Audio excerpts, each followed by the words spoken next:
औज़ बिल्लाहि मिनश शैतानिर रजीम बिस्मिल्लाहिर्रहमानिर्रहीम। अस्सलाम वालेकुम अज़ीज़ तुलबा। आइए बेटा, आज हम मज़मून इस्लामियत में एक नोट करेंगे जिसका उन्वान है हुक़ुक़ुल इबाद। बेटा, इस नोट को तहरीर करने के लिए मैं आपको इस उन्वान के चंद अहम नुकात बताऊंगी और फिर इन नुकात की अच्छी तरह वजाहत भी कर दूंगी ताकि आप इन नुकात की रोशनी में एक अच्छा और मयारी नोट तहरीर कर सकें। तो बेटा, इस उन्वान यानी हुक़ुक़ुल इबाद के लिए आप नुकात नोट कीजिए। सबसे पहले हम इस नोट को तहरीर करने के लिए जिस अहम नुक्ते पर बात करेंगे वो है हुक़ुक़ुल इबाद के मायने और मफ़हूम। फिर हम इस्लामी तालीमात बयान करेंगे, इस्लामी नज़रिया बयान करेंगे, इसकी अहमियत व फ़जीलत बयान करेंगे और फिर दुनियावी और उख़रवी समरात बयान करेंगे। ओके बेटा, आइए बेटा अब इन नुकात को समझने की कोशिश करते हैं। तो बेटा, हुकूक जमा है हक़ की। हक़ के लफ्ज़ी मायने हैं साबित शुदा चीज़ और मराआत। बेटा, हुकूक की दो किस्में हैं, हुकूक अल्लाह और हुकूकुल इबाद। बेटा, आज जो उन्वान ज़ेर बहस है वो है हुकूकुल इबाद, इसलिए आइए हम हुकूकुल इबाद के मायने और मफ़हूम पहले देख लेते हैं। बेटा, हुकूकुल इबाद से मुराद वो मराआत हैं जो अल्लाह ताला की तरफ से बंदों पर एक दूसरे के लिए आयद की हुई हैं। एक बंदे का हक़ दूसरे बंदे की ज़िम्मेदारी या फ़र्ज़ बनता है। ओके बेटा, हुकूकुल इबाद के लफ्ज़ी मायने हैं बंदों के हुकूक। इन हुकूक में वालिदैन, औलाद, बीवी, रिश्तेदार, यतीम, मिस्कीन, मुसाफिर, अहले हाजत, हमसाए, साइल, कैदी के हुकूक, ये सब वसी तसव्वुर इन तमाम लोगों का वसी तसव्वुर शामिल है इस्लाम में। ओके बेटा,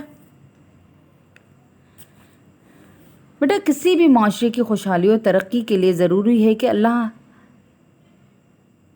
के हुकूक के साथ साथ हुकूकुल इबाद का भी बहुत ज़्यादा ख़याल रखा जाए। बेटा, यतीम के हुकूक अदा करना बहुत ज़रूरी है। यतीम इस कमसिन बच्चे या बच्ची को कहा जाता है जिसके वालिद फौत हो गए हों, इंतकाल फरमा गए हों। इस्लाम ऐसे बच्चों के लिए माशरे पर ये ज़िम्मेदारी आयद करता है कि इनके साथ हुस्न सलूक किया जाए, इन्हें अपनी परवरिश में लिया जाए, इनके वरसा के छोड़े हुए माल की हिफाजत की जाए, इनकी तालीम और तरबियत का बंदोबस्त किया जाए। जब वो अक्ल व शऊर अपने माल संभालने की उम्र को पहुंच जाएं, तब इन्हें इनका माल हवाले किया जाए। इनके माल से ज़र्रा बराबर भी नाजायज़ तौर पर ना खाया जाए। इसी तरह बेटा, इस्लाम ये भी हिदायत देता है कि यतीमों के माल को अपने माल से अलहदा रखो, इनके माल को अपने माल के साथ मिला ना दो और ना ही इनके अच्छे माल के बदले इन्हें अपना घटिया माल दो। यह हरकत गुनाह कबीरा में शामिल है बेटा। चुनांचे अल्लाह ताला का इरशाद है, तर्जुमा, और यतीमों का माल इनके हवाले कर दो और इनके पाकीज़ा माल को बुरे माल से ना बदलो और ना इनका माल अपने माल में मिलाकर खाओ कि ये बड़ा सख्त गुनाह है। ओके बेटा, अब देखते हैं बेवा औरतों के हुकूक। बेटा, बेवा ऐसी औरत को कहा जाता है जिसका शौहर इंतकाल कर गया हो। इस्लाम से पहले यानी दौर जहालत में और आज भी दीगर मज़ाहिब में बेवा औरत को मुनासिब मुकाम नहीं दिया जाता, लेकिन दीन इस्लाम ने बेटा बेवा औरतों के हुकूक मुतय्यन किए हुए हैं और इन्हें माशरे में इज़्ज़त भरा मुकाम दिलाया है। बेटा, ये हकीकत है कि आज दुनिया में बेवा औरतों को जितने भी हुकूक मिल रहे हैं, इनकी बुनियाद इस्लाम ने ही रखी है। आइए माजूरों के हुकूक देखते हैं। बेटा, माजूर माशरे के ऐसे अफराद को कहा जाता है जो अपनी जिस्मानी या ज़हनी कमज़ोरी या कुछ आज़ा खो जाने की वजह से अपनी ज़रूरियात और मामूलात ज़िंदगी ख़ुद पूरी नहीं कर सकते हों। معذوروں کے متعلق رسول اللہ صلی اللہ علیہ وآلہ وسلم کا ارشاد ہے کہ اللہ تعالیٰ فرماتے ہیں، میں نے اپنے جس بندے کی دونوں آنکھیں لے کر اسے معذوری میں مبتلا کیا، پھر اس نے اس پر صبر کیا تو اسے ان کے بدلے جنت عطا کروں گا۔ بیٹا اسلام تمام انسانوں کے ساتھ حسن سلوک، ہمدردی اور تعاون کا درس دیتا ہے، لیکن ہماری ہمدردی اور تعاون کے سب سے زیادہ مستحق وہ افراد ہیں جو کسی معذوری کا شکار ہیں۔ رسول اللہ صلی اللہ علیہ وآلہ وسلم کا ارشاد ہے، جو شخص اپنے مسلمان بھائی کی کوئی ایک مصیبت دور کرے گا تو اللہ تعالیٰ قیامت کی مصیبتوں میں سے اس کی کوئی مصیبت دور فرمائے گا۔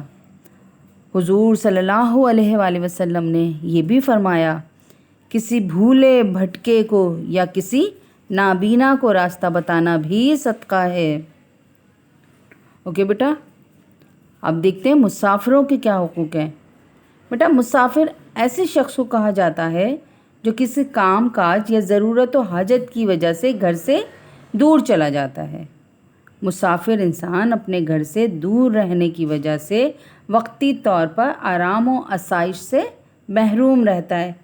بیٹا اس لیے اسلام میں اس کی عزت کرنے، مدد کرنے اور اس کی ضروریات پوری کرنے کا حکم دیا ہے۔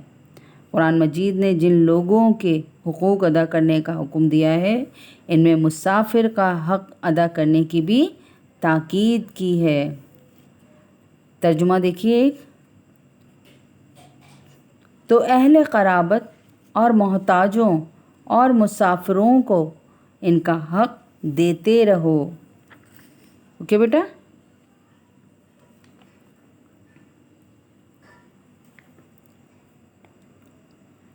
بیٹا حقوق العباد ادا کرنا مومنوں اور جنتیوں کی صفت ہے۔ بیٹا قیامت کے روز نہ صرف اللہ کے حقوق کا حساب دینا ہوگا بلکہ بندے کے حقوق کا بھی حساب ہوگا۔ اللہ کا مجرم ہونا اس قدر خطرناک نہیں، اس کی معافی تلافی ممکنات میں شامل ہے، لیکن بندوں کے حقوق ادا نہ کرنے والا اللہ کا مجرم ہے۔ اسلام دنیا کا وہ واحد مذہب ہے بیٹا جس نے انفرادی طور پر معاشرے میں ہر ایک کے حقوق مقرر فرمائے ہیں تاکہ حقوق و فرائض کے ذریعے ہر انسان کی تربیت کی جائے، کیونکہ حقوق العباد کے گناہ نمازیں پڑھنے، حج کرنے یا روزہ رکھ لینے سے معاف نہیں ہوتے۔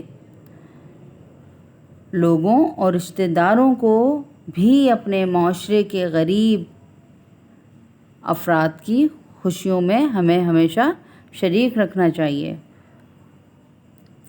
بیٹا حقوق کی ادائیگی سے انسان کی محرومیاں دور ہو جاتی ہیں اور باہمی محبت، ان میں آپس میں باہمی محبت کی فضا پیدا ہوتی ہے۔ اسی طرح معاشرے سے بغض، عداوت کا خاتمہ بھی ہوتا ہے۔ کس سے؟ حقوق العباد کی ادائیگی سے۔ بیٹا یہ بات ہمیشہ یاد رکھنی چاہیے کہ حقوق العباد ادا کرنے سے اللہ کی خوشنودی حاصل ہوتی ہے اور آخرت میں جنت کا اعلیٰ مقام حاصل ہوتا ہے۔ اس لیے ہمیں چاہیے کہ ہم صرف اپنے حقوق ہی کی بات نہ کریں بلکہ اپنے فرائض کو بھی پہچانیں۔ بالکل اسی طرح حقوق و فرائض کے درمیان ایک مناسب توازن بھی رکھیں تاکہ کسی کا حق ہڑپ نہ ہو جائے اور کوئی انسان محرومیوں کا شکار ہو کر انتہا پسندی کی جانب مائل نہ ہو۔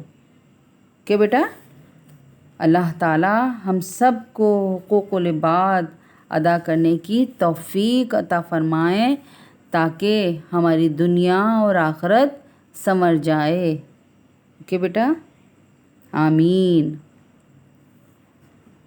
یہ ہوا آپ کا نوٹ۔ اب آپ اس کو کاپی میں کس طریقے سے کیجیے گا یہ سمجھ لیں تفویض کار۔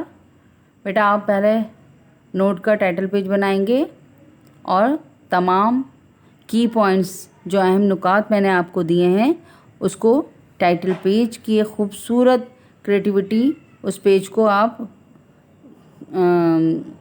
ڈیکوریٹ کریں گے۔ اس کے بعد آپ نوٹ اسٹارٹ کریں گے اور نوٹ لکھیں گے. اوکے بیٹا, امید ہے آپ کو نوٹ سمجھ میں آ گیا ہوگا. پھر ملاقات ہوگی بیٹا نئے لیسن کے ساتھ. جب تک کے لیے اللہ حافظ.